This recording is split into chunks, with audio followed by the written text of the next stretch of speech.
Berlatar di wilayah konflik dan perang, cerita diawali dengan memperlihatkan rombongan tentara yang datang untuk membantu konvoi yang sedang mogok, di mana rombongan itu dipimpin oleh seorang sersan bernama Alan, yang secara kebetulan tim yang sedang dibantu adalah adik kandung Alan sendiri.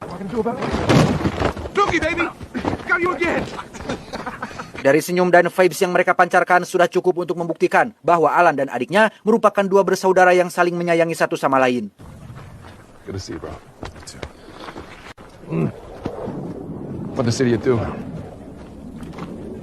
Karena Alan seorang insinyur dan pernah magang selama 3 bulan di bengkel milik Wantur, Alan pun langsung memperbaiki mobil mogok adiknya yang sedang kehabisan bensin, yang mana di situ si adik mencoba mengingatkan Alan tentang cita-cita mereka waktu masih muda. Jadi dulu, Alan dan sang adik pernah punya impian untuk mendaftar menjadi Army Ranger, kalau di kita setara pasukan Rider TNI lah, atau pasukan darat khusus. Si adik ingin mewujudkan impian tersebut dan mengajak Alan untuk mendaftar bersama setelah beres dengan misi mereka di tempat ini.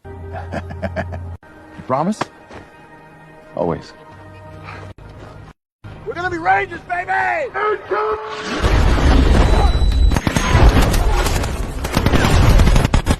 Dan ya, kejadian tak diduga pun terjadi ketika musuh melakukan serangan dadakan yang menewaskan hampir semua orang, kecuali Alan yang menjadi satu-satunya tentara yang masih hidup, di mana Alan semakin dibuat terpukul saat mendapati adiknya sudah tewas akibat terkena ledakan. 2 tahun kemudian sejak kematian adiknya, Alan terlihat berada di dalam sebuah bus yang akan membawanya menuju pangkalan pelatihan Ranger. Kematian sang adik rupanya menjadi pendorong kuat untuk ia mewujudkan impian saudaranya yang belum kesampaian.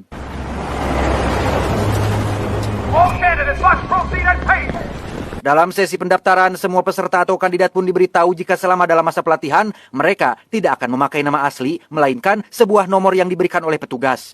You're now number 7. 10 minutes. You are now number 81. Yes, Sergeant. Selesai dengan pendaftaran, Alan bersama para peserta pun terlihat berkumpul di lapangan untuk mendengarkan pidato dari sang pimpinan. Selama 8 minggu penuh, mereka akan diuji nyali, fisik, mental, emosi, dan hawa nafsu. Barang siapa lolos seleksi, maka orang itu akan resmi menjadi anggota pasukan Ranger. Attention! All the way! Let's go, let's go, let's go! Dan ya, pada minggu pertama, Alan dan para peserta langsung diuji habis-habisan sampai titik batas fisik mereka, di mana Alan berhasil lolos ke babak selanjutnya ketika beberapa peserta yang lain tereliminasi di minggu pertama.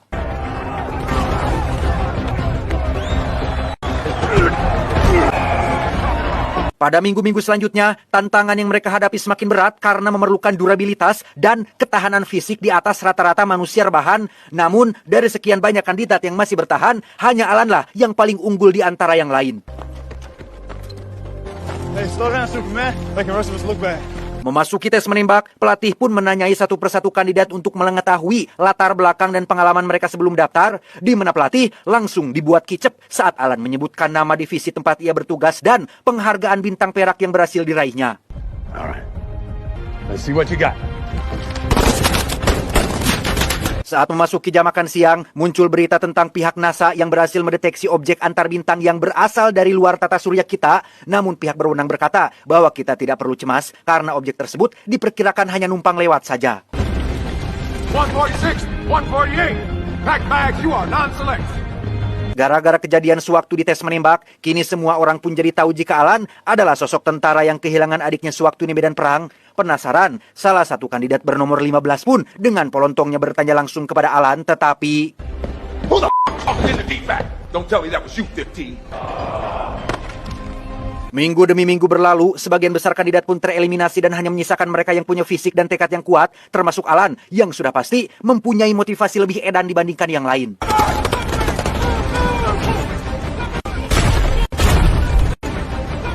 Memasuki tes paru-paru, Alan dan beberapa peserta pun harus masuk ke dasar kolam untuk berjalan dan menahan nafas selama mungkin. Di mana saat yang lain sudah naik ke permukaan karena punya kebiasaan udud, Alan kembali menjadi satu-satunya kandidat yang paling lama bertahan karena...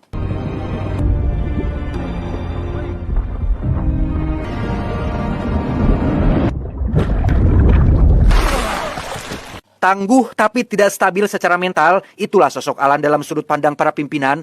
Gara-gara kejadian nyaris mati kehabisan nafas itulah, Alan langsung dipanggil ke kantor pimpinan untuk diberitahu bahwa ia tidak cocok menjadi Ranger dan diminta untuk mengundurkan diri. You're done. I'm done, sir. On what ground? Stay down, soldier! Karena pimpinan tidak punya hak untuk mengeluarkan kandidat yang tidak terbukti melakukan kesalahan, Alan pun diminta untuk menandatangani surat pengunduran dirinya. Namun, seperti yang kita semua tahu, Alan tidak akan menyerah secepat ini sebelum impian ia dan adiknya bisa terwujud. I'd like to go prep for parade now. Memasuki minggu terakhir, pimpinan pun mengeliminasi satu persatu kandidat yang masih tersisa, di mana Alan terpaksa diloloskan karena juri tidak punya alasan untuk tidak meloloskannya. You are dismissed. Tersisa sekitar 17 kandidat yang akan memasuki ujian terakhir. Mereka akan melakukan sebuah misi yang tentu saja hanya berupa misi latihan yang sudah disetting sedemikian rupa. Pertama, mereka semua akan dibawa oleh 2 helikopter menuju titik pendaratan, kemudian berjalan sejauh berkilometer untuk menemukan sebuah pesawat yang sudah dipersiapkan. Tugas mereka adalah meledakkan pesawat tersebut dan pulang kembali ke pangkalan. You then maneuver toward the downed aircraft's position.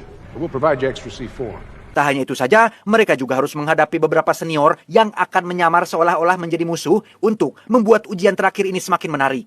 Your squad will be equipped with a single VHF to provide round-the-clock sit reps. You're on your own. Dari sekian banyak peserta yang lolos, Alan dipilih menjadi ketua regu karena beberapa alasan tertentu. Pimpinan sengaja melakukan itu untuk membuat Alan gagal dan membuktikan bahwa mentalnya tidak siap untuk menjadi seorang ranger. Welcome to Deathmark.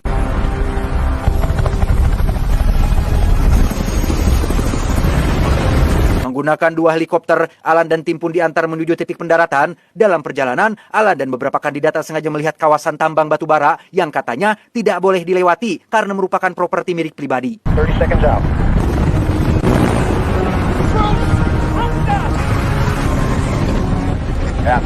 Tiba di titik pendaratan, Alan dan tim pun langsung masuk ke dalam hutan untuk bersembunyi, sekaligus memeriksa arah tujuan mereka. Berdasarkan peta dan kompas yang mereka bawa, lokasi pesawat yang harus mereka ledakan berada sejauh 20 km lagi, dan karena tak ingin banyak buang waktu, mereka pun langsung berangkat saat itu juga.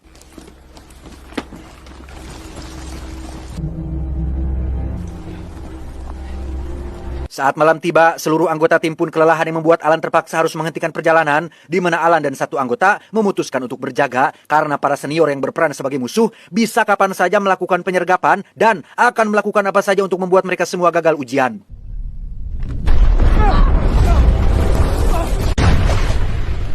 Dan ya, semua orang pun dikejutkan oleh kemunculan objek bercahaya yang melesat dengan cepat di langit. Kemungkinan itu masih bagian dari ujian yang disiapkan oleh para senior untuk mengganggu psikis dan mental mereka semua. We're moving out. Tepat saat pagi menjelang, Alan dan tim berhasil tiba di lokasi pesawat yang sudah disiapkan. Dilihat dari bentuknya, pesawat itu tampak seperti nyata yang membuat Alan dan tim cukup terkesima karena sampai segitunya loh para senior nyiapin properti untuk ujian terakhir ini. Kejanggalan pun muncul saat navigator mengatakan bahwa lokasi pesawat tersebut tidak berada di titik yang tepat alias melenceng beberapa ratus meter. Entah ini bagian dari ujian atau memang kompas mereka yang rusak. Alan dan tim pun kembali dibuat heran saat alat komunikasi mengalami gangguan dan muncul suara aneh yang tidak dikenal. All I got is this weird interference. So what should we do? Tak ingin buang waktu dengan gangguan yang tidak perlu, Alan dan tim pun memilih fokus pada misi dengan turun langsung mendekati pesawat tersebut dan...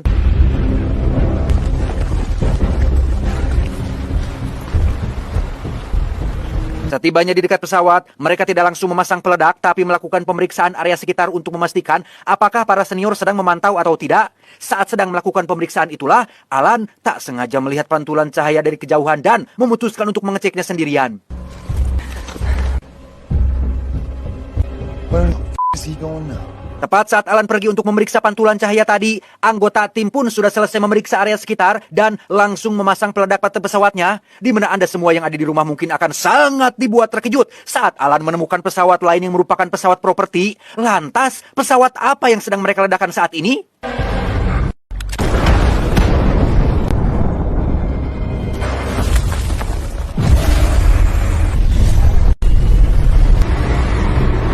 Dan ya, entah benda apa yang sudah mereka ledakan, benda itu pun bergerak untuk melakukan pemindaian dan...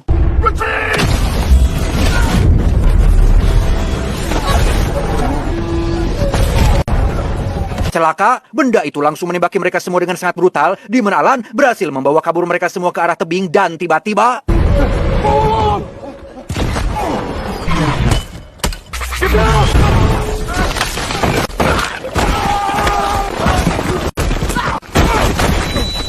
Akibat bom barusan, Alan dan tim pun langsung mendarat di dasar tebing dengan kondisi semua anggota yang mengalami luka-luka. Untungnya, Alan sudah terbiasa dengan kondisi darurat seperti ini, sehingga ia bisa berpikir jernih untuk mencari alat komunikasi guna meminta bantuan kepada orang-orang di pangkalan.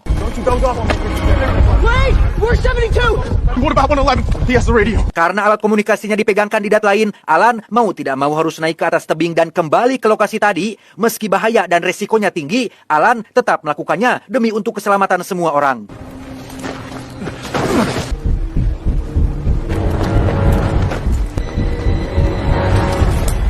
Dan anjing, alat komunikasi pun rusak akibat tembakan benda tadi, yang mana di saat bersamaan, Alan mendapati satu kandidat yang ternyata masih hidup, tapi tiba-tiba...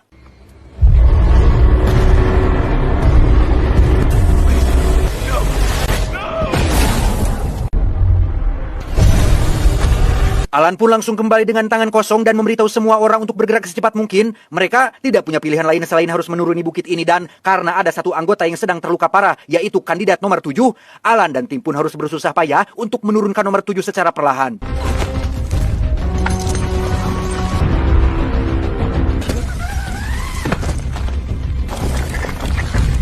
Tepat saat nomor 7 masih sedang diturunkan, Alan pun mendapati kompasnya berputar dengan sangat cepat, pertanda benda itu sedang mendekat, sehingga...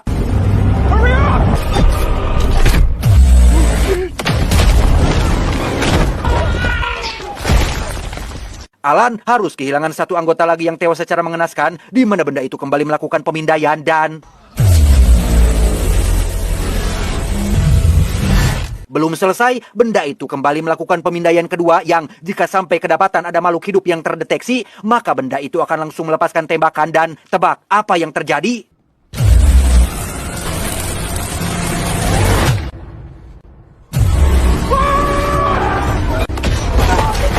Ya, gara-gara kaki nomor 7 yang nolol, benda itu pun melepaskan tembakan brutal yang membuat Alan dan tim lari kocar-kacir dan...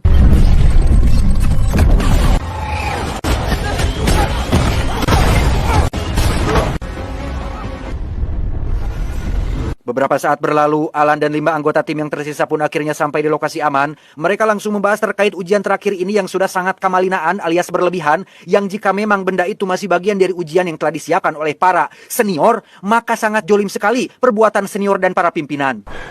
3, 2. Seriously. Dengan fakta bahwa nomor 7 sedang terluka, mereka mau tidak mau harus bergerak cepat supaya nomor 7 bisa segera mendapat perawatan medis sebelum benda itu datang menyusul mereka.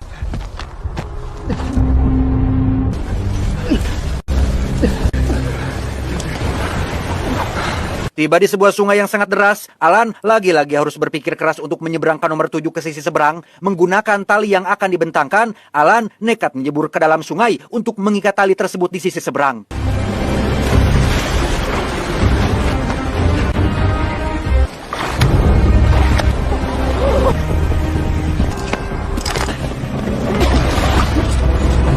Setelah talinya berhasil dibentangkan, mereka pun mulai mengirim si nomor 7 ke sisi seberang. Namun, masalah kembali muncul saat sambungan talinya menjadi sebab gangguan, sehingga Alan dan satu anggota pun terpaksa datang membantu, dan tiba-tiba...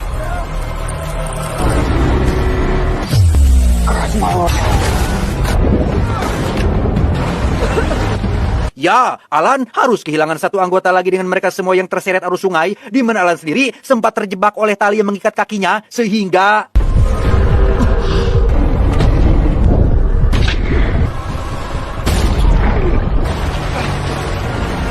Alan berhasil selamat dan langsung menyusul si nomor 7 dan teman-teman. Namun, tantangan kembali muncul saat mereka harus menghadapi air terjun yang ada di depan dan...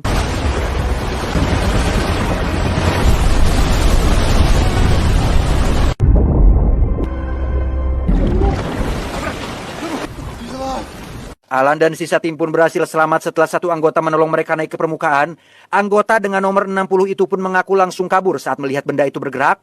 Terkait benda tersebut, 60 mengaku sudah dapat bocoran terkait rintangan ujian yang sudah disiapkan para senior seperti kembang api dan beberapa perangkap biasa, sehingga sudah jelas jika benda tersebut bukanlah bagian dari ujian terakhir ini. Satu-satunya hal yang bisa mereka lakukan sekarang adalah pergi menuju ke pos pertama yang ada di gunung untuk menyelamatkan nyawa nomor 7 yang sedang terluka parah.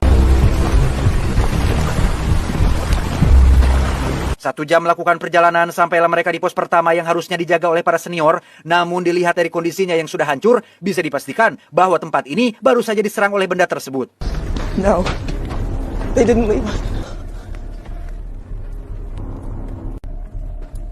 Semakin kuatlah dugaan mereka tentang benda tersebut yang memang bukan bagian dari ujian. Disitulah satu anggota teringat dengan berita di televisi ketika NASA mendeteksi objek luar angkasa yang sempat mendekati planet bumi. Hal itu diperkuat oleh penemuan Alan yang melihat bekas pendaratan benda itu di pegunungan. What came through? There.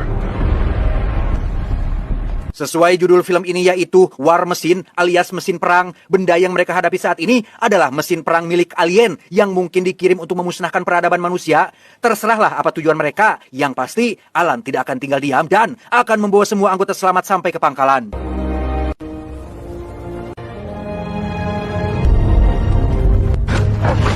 Disitulah Alan melihat ada satu kendaraan yang masih utuh. Dengan pengalamannya magang di bengkel selama 3 bulan, Alan pun langsung memeriksa kondisi mobil tersebut dan setelah mobilnya menyala, mereka langsung bersiap untuk berangkat. Tapi kompas tiba-tiba berputar dengan sangat cepat, pertanda benda itu sedang mendekat.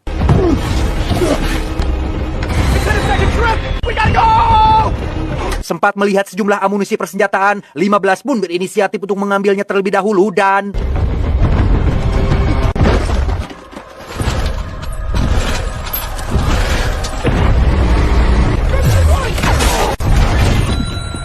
ya, 15 pun tewas, tapi amunisinya berhasil terlempar ke dalam mobil, sehingga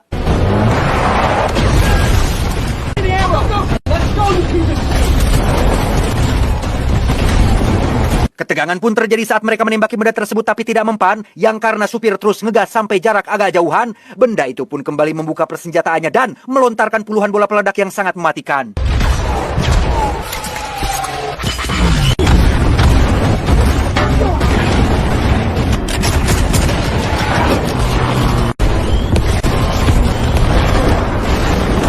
Akibatnya, mobil pun oleng dan meluncur cepat ke bawah tebing, di mana supir segera mengambil alih kemudi dan membuat mereka lolos dari benda tersebut.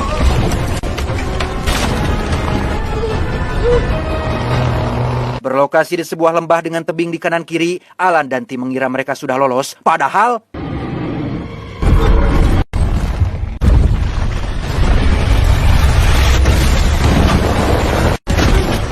ya, benda itu pun menembakkan sinar plasma yang membuat mobil mereka mengalami kerusakan parah, di mana saat Alan kehilangan nomor 7, ia pun langsung mengambil senjata pelontar bom dan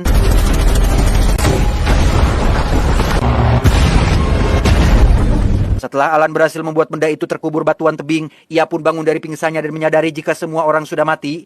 Saat Alan memeriksa bebatuan, ia hanya menemukan bagian kecil dari benda tersebut. Ternyata tubuh utamanya masih hidup dan seperti sedang berkomunikasi dengan bosnya yang ada di langit. Tak lama, Alan pun menemukan nomor 7 yang ternyata masih hidup. Melihat benda itu kembali bergerak, Alan pun dengan cepat menyeret nomor 7 ke tempat aman sebelum benda itu menemukan mereka berdua.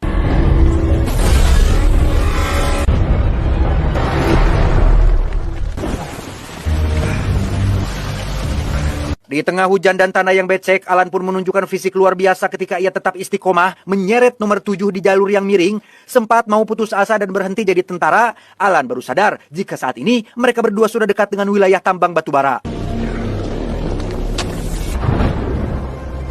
Entah apa yang Alan rencanakan, ia pun meminta nomor 7 untuk menunggu di dalam hutan, sementara ia sendiri akan pergi ke pertambangan dan menghadapi benda tersebut di tempat ini.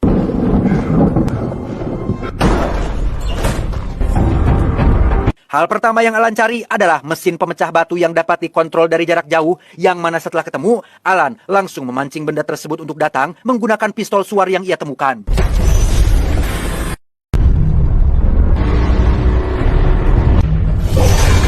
Tiba di pertambangan, benda itu langsung melakukan pemindaian tanpa sadar jika tempat yang ia pijak sudah Alan pasangi beberapa peledak sehingga sempat dikosewad, benda itu kembali bangkit dan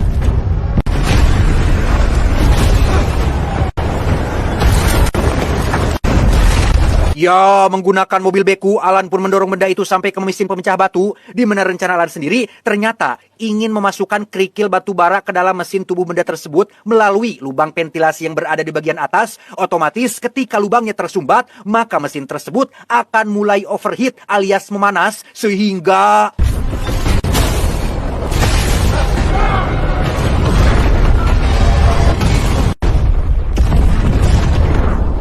Di luar dugaan, rencana Alan berhasil yang membuat benda itu meledak dari dalam, tapi tak lama muncullah sejumlah bola peledak yang ternyata masih aktif, sehingga Alan langsung kabur menjauhi benda tersebut.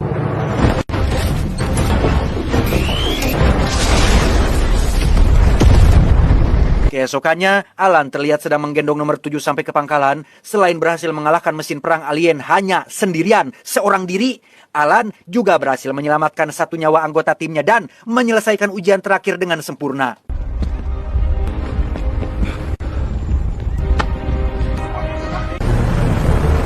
Alan baru sadar jika saat ini semua orang di dunia sedang sibuk oleh kemunculan benda serupa yang ternyata tidak satu melainkan banyak dan tersebar di beberapa wilayah. Pemerintah dan pihak militer masih berupaya untuk mencari cara paling efektif untuk mengalahkan benda tersebut. Ready to see now. Karena Alan berhasil kembali ke pangkalan tepat waktu, pimpinan pun langsung memberikan lencana Army Ranger sebagai tanda bahwa Alan sudah resmi diterima, di mana pimpinan juga meminta tolong Alan untuk memimpin semua pasukannya karena hanya Alanlah satu-satunya orang yang tahu bagaimana cara mengalahkan benda tersebut. Rangers, lead the way! Faktanya, war mesin yang dimaksud dalam film ini bukanlah benda alien tersebut, melainkan sosok Alan itu sendiri. Karena dengan tekad kuat, fisik tangguh, dan mental yang keras, Alan adalah mesin perang sejati yang sangat mematikan. M35 have your escort. Godspeed, Ranger. Hey! Anybody catch his name? Tamat, ending yang sangat